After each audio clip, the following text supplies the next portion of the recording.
December 30th, 2 days to 2025, and I am using the new TV that I got, which has VRR support. So when I have input lag delay reduction on, there's no screen tearing anymore.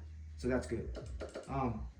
So this is like a kind of a part two, or part three, I'm sorry, video on Ken for beginners, although we're getting into a bit more kind of like intermediate territory. But some of the things in this video is going to address two things, and it doesn't matter how much of a beginner you are. I promise you've been doing these things, at least one of them. Okay, so the first one, we'll start off with, what is a meaty?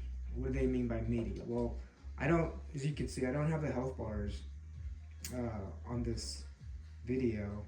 That's because we don't need them. They don't need to be there. We need to pay attention to the frame counter. So if you look at the frame counter at the bottom, Ken's player 2, right? Green Geek Ken.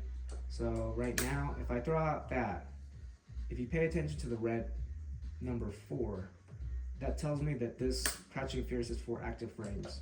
Okay? Standing Fierce has 5 active frames, which is really good for meaties. Basically, the more active frames you have on a move, the better it is to be used as a meaty. This one has 4 active frames. This one has 3. This one is 3.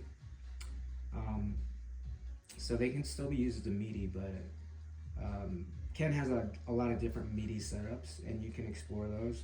I just want to explain the concept. Basically, a meaty is hitting your opponent with the absolute foremost of those red frames. So if we're doing Standing Fierce, you want to hit them with the absolute tip of the start of that red bar, and that makes your move meaty. So in a regular situation on hit, you're +3, but in a meaty you can make it +7.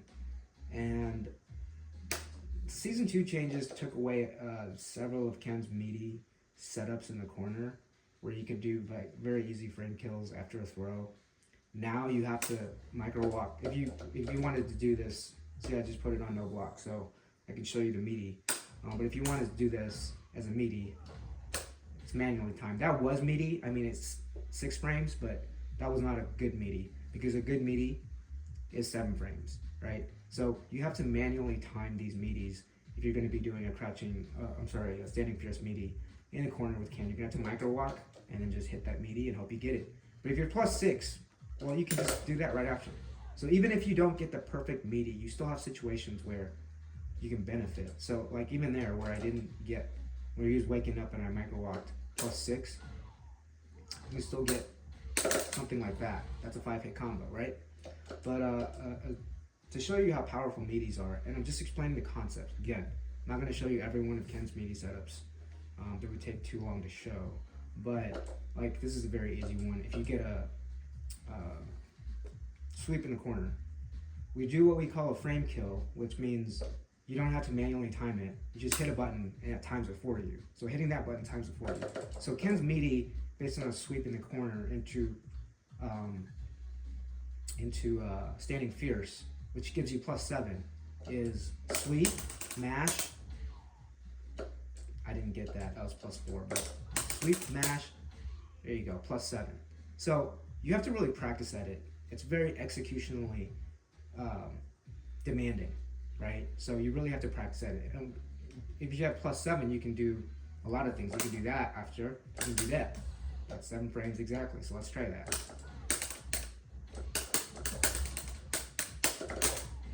I think that comboed, but you get the picture. Like, no, that didn't combo. That did combo. So you get the picture, right? You see the combo counter. So that's what a meaty is hitting your opponent in their wake up with an extremely deep hitting normal that hits on the very first active frames possible. And you'll see, like, you know, if you watch the pro matches and stuff, you'll see commentators like Yipes and other people say, "Oh my gosh, that's so meaty, that's so meaty." And yeah, because you can tell visually that you're hitting them in very early active frames as opposed to a regular hit, because Let's just see. This is what a regular hit looks like, right? Just a regular hit. And see if you can tell the difference visually in the meaty. See, that's the 7-frame meaty. I can tell the difference. You should be able to tell the difference. You're hitting them extremely deep, and you're recovering a lot faster than normally you would. So it's all about the frame counter. If you mistime it, you get a 6-frame, and you know, if you're in a match, I'm not sure if you can have the frame counter turned on, but you're not even going to be paying attention to it. Your mind's going to be, you know, stacked with so many other things. So the safest option, if you're unsure, is, you know, when you do that setup, like, just to go for that. Or, you know, I'm sorry, go into a super, right? Okay, so that's what a meaty is. And you can meaty basically any button, but the best buttons to meaty, again, are those who have the most active frames. This one has 5. This one, the sweep has 3. So this is obviously Ken's go-to button for meaties, especially in the corner. But again, the throw meaty setup is difficult because you have to manually time it. Now that was a meaty. It was 6 frames though, so it wasn't a perfect meaty. I didn't do my micro walk perfectly. It was not frame perfect. All right. So that's what a meaty is, and there are a lot of videos out there that character-specific videos for your character. If you don't play Ken, or if you do play Ken, there are a lot of videos out there showing you all the setups possible, and there's a lot of Wikipedia pages with all the frame data and all that. But yeah, that's the concept of a meaty, and it doesn't have to be in the corner. It can be on any wake-up situation, and so. That's why, you know, the reason people drive rush on wake up is because it has the same effect as a meaty. It gives you extra frames to play around with, or to link, right? You can link that. It's the same concept. All right, next, moving on, we're going to talk about frame traps. And we're going to do frame traps on hit. Frame traps on block are the same thing. It's the same concept. So, what is a frame trap? Well, a frame trap is where you do a sequence of moves where you're going to counter hit your opponent no matter what, because you know your opponent is mashing. And the smartest players are going to be mashing jab a lot, because if you mash jab and you get a counter hit, I mean, for any character, but for Ken, I mean, that's an immediate combo, right? So it's in my best interest to be mashing jabs, right? So frame trapping is similar to the concept of resets. This is what kind of inspired me to make this video, because I saw a video on resets and stuff. It's similar. They're not exactly the same concepts though. Not every reset is a frame trap. Every frame trap that exceeds more than 1 hit is technically a reset, basically. So if I do 2 crouching and then do something else, you know, that's a frame trap. So I have Akuma programmed on hit to always hit a crouching light punch. You can also add the crouching medium punch. It really doesn't matter, because this is what you want. The crouching light punch, the fastest normal, which is 4 frames in this game. Now, so you're not comboing, you're not doing a link, but that works, right? That's a frame trap. Because if we turn this off and we just look at the frame data for this, you're +5. I'm sorry, I gotta turn counter hit off, sorry. You're +5. You're +5. Keep in mind, you're +5 on a crouching jab. Even if you chain it, the second one's gonna also be +5, right? So if we go back and we put this back on crouching light punch, actually let's not do that. Let's try. So this is +5. You can see the frame counter down there. No matter what, it's +5. This is only +4. So this. That doesn't work as a meaty. And I'm going to show you exactly what I mean. Not block reversal. Reversal after damage, crouching light punch, and this is a frame trap. Your opponent does not, you're beating your opponent by either 1 frame, 2 frames, or 3 frames at most, in most cases. See, I didn't do that fast enough. But if you do it in sequence fast enough, I'm dropping my loops,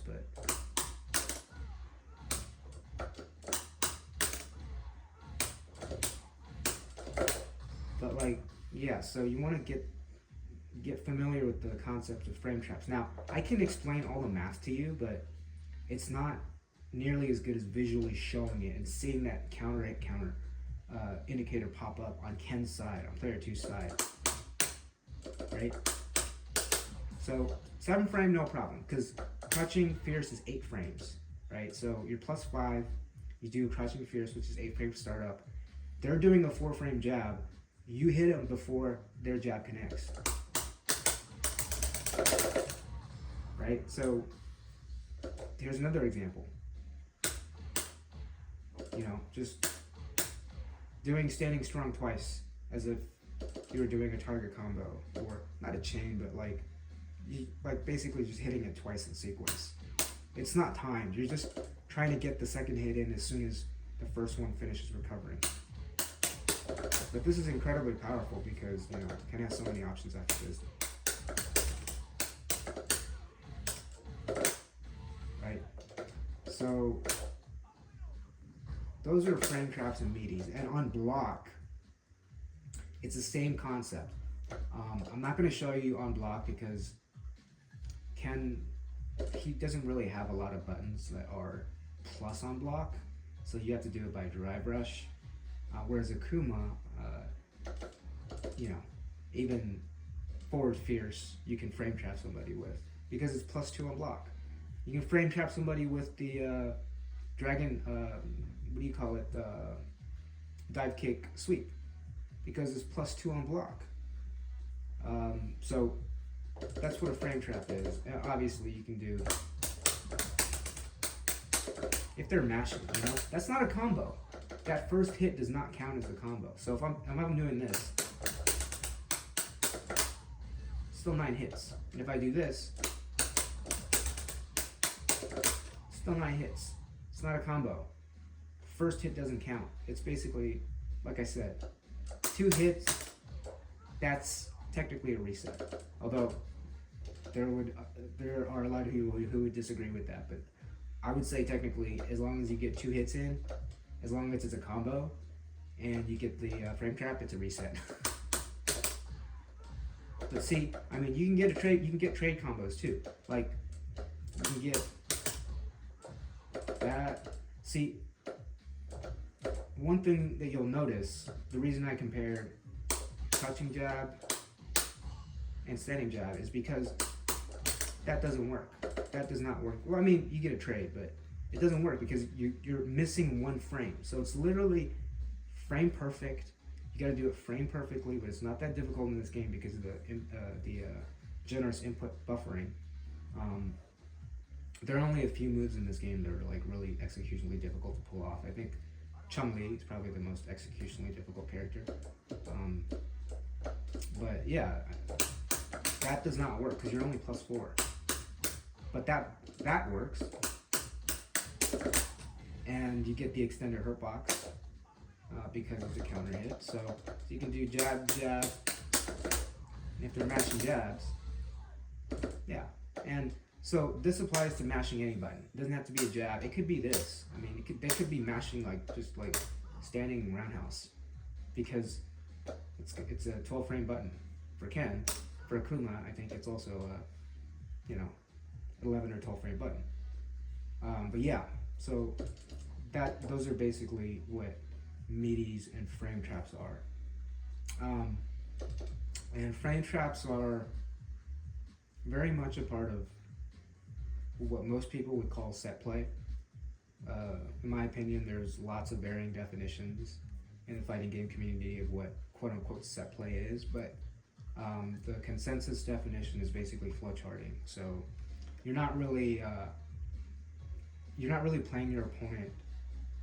You're basically flowcharting your offense, and this is what most like high-level players do when they hop into ranked or they play somebody at a lower level. They'll just engage in set play, and their set play is offensively so oppressive that they just win. That's offensive set play.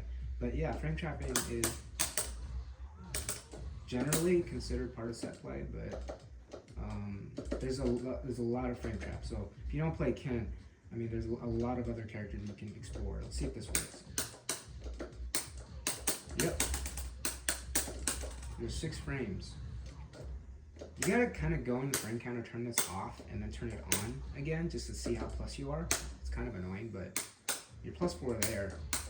They have to do a 4-frame jab, and you're coming back with the 6-frame crouching strong. So frame trapping, it is one of the most essential aspects of RPS, fighting game mechanics. Been there since Street Fighter, since even before Street Fighter, because you know all normal moves had frame data. But again, this doesn't work because you're 1 frame short.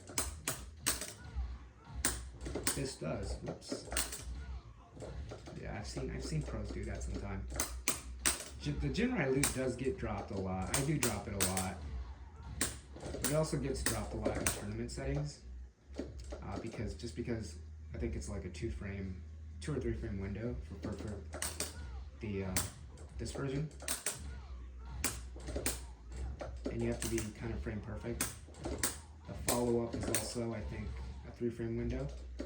The juggle version is even more stringent. I think it's a 1 or 2 framer, so I can't even get it off. I've been so out of practice.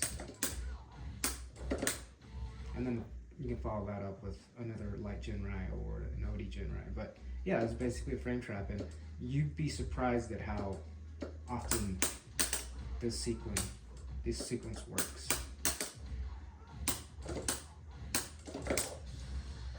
Right, and you want to practice that on both sides, obviously.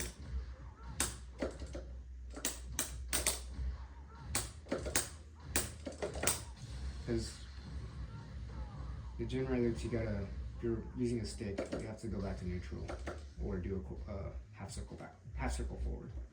In any case, I think we did a good job of learning about frame trapping, right? You don't have to do it. You don't have to go into Jinrai loop.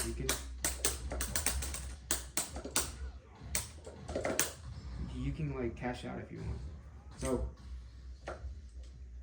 So that's frame traps, and Meaties were explained earlier again. They're gonna block on wake up, but again, like frame kill, boom, +7. I don't think that worked though. But you get the picture. I mean, I'm showing you one Meaty setup, right? And you use that as a frame kill. It's a 5-framer with a certain amount of recovery frames, and it's a timing mechanism so that you can get a 7-frame advantage on a standing fierce. So I hope this was somewhat helpful to you.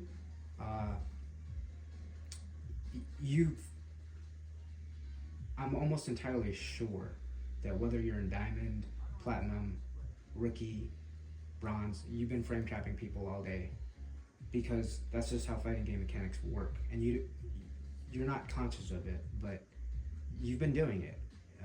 It's almost guaranteed that you've been frame trapping people. You're just not doing it purposefully. And this video is to show you that you can do it purposefully on both block and hit.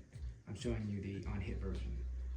As far as Meaties, that's a little bit more of a character specific thing and timing thing, and you really want to get your Meaties in good place, because they're really powerful for your offensive flow. So that's basically it. I haven't played this game in probably 2.5 months. The only game I've been playing has been The Last of Us, especially Last of Us 2, No Return, and so on and so forth. But yeah, I mean, one last thing. This TV is a 75-inch QLED from Samsung. It's a smart TV, so like, you know, it's like smart, right? But it's so annoying that, because like, you know, if I start hovering over, like, if I hover over the PlayStation 5, it's gonna turn on my PS5 automatically. I can't even do that. And plus, when you turn on the TV, you get either the Xbox will turn on or the PS5 will turn on automatically, which is really stupid. I'm trying to figure out a way to get that to stop doing that. But in any case, this is being played on Xbox, and as you'll see, I downloaded some different games this time because the TV has 120 FPS support. So RE7 at 120 FPS is awesome. Battlefield 1, I don't care how much you show on the game. It's super awesome at 120 FPS. Borderlands 3, 120 FPS, awesome. This very unknown game, Bright Infinite Memory, that costs like $20, is awesome at 120 FPS. Mass Effect 1, 2, and 3, 120 FPS, totally awesome. And I wish Street Fighter 6 was 120 FPS. I'm not sure if you can get that on PC. If you can, that would be extremely awesome. But I'd be curious to see whether or not it affects the frame data and such. Marvel vs. Capcom 3, but yeah, I mean 120 FPS, and the games on my PS5 are also mostly 120 FPS. Actually, let's see real quick.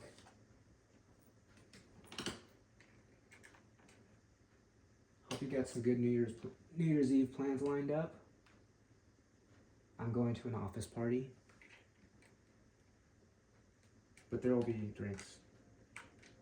But yeah, on the PS5, just a quick comment about the type of games. Black Myth does benefit from PSSR. It's very subtle but noticeable. Demon Souls, also quite subtle but still noticeable. Doom, it's a totally different game at 120 FPS. 60 FPS feels so choppy now. Like GTA 5 still 60 FPS, but it runs smoother on PS5 Pro. So like going back to 60 FPS games after playing 120 FPS, and RE2 make, RE3 make, RE4 make, they're all 120 FPS. So when you've sunk however many hours into these games, and also Last of Us Part 1 and 2, let's see how many hours. I bought this actually just because I wanted to play 120 FPS and I couldn't get that on my Xbox, so I bought this out of pocket. Last of Us 1 Part 1 is kind of curious because both Last of Us Part 1 and 2, the remake of Part 1 and the remaster of 2, they're both 120 FPS if you put it on performance. For Part 1, if you put it on the Pro mode, which means you get more fidelity and detail and sharpness and contrast, it's about 100 FPS. It's not 120, because you can tell. I don't have an FPS counter, but this TV does have a game mode, and it does have like somewhat of a hertz counter, so you can tell with the lag spikes and stuff. So it's not a perfect 120 FPS on Pro mode. Last of Us 2 Remaster, however, is definitely 120 FPS, even on Pro, and that's the main reason I haven't been playing Street Fighter, is because of life and work. But also when I'm playing games, I've been playing The Last of Us 2, No Return, trying to get really good, trying to do grounded permadeath, so on and so forth. But yeah, that's basically it. Hope you have a happy new year.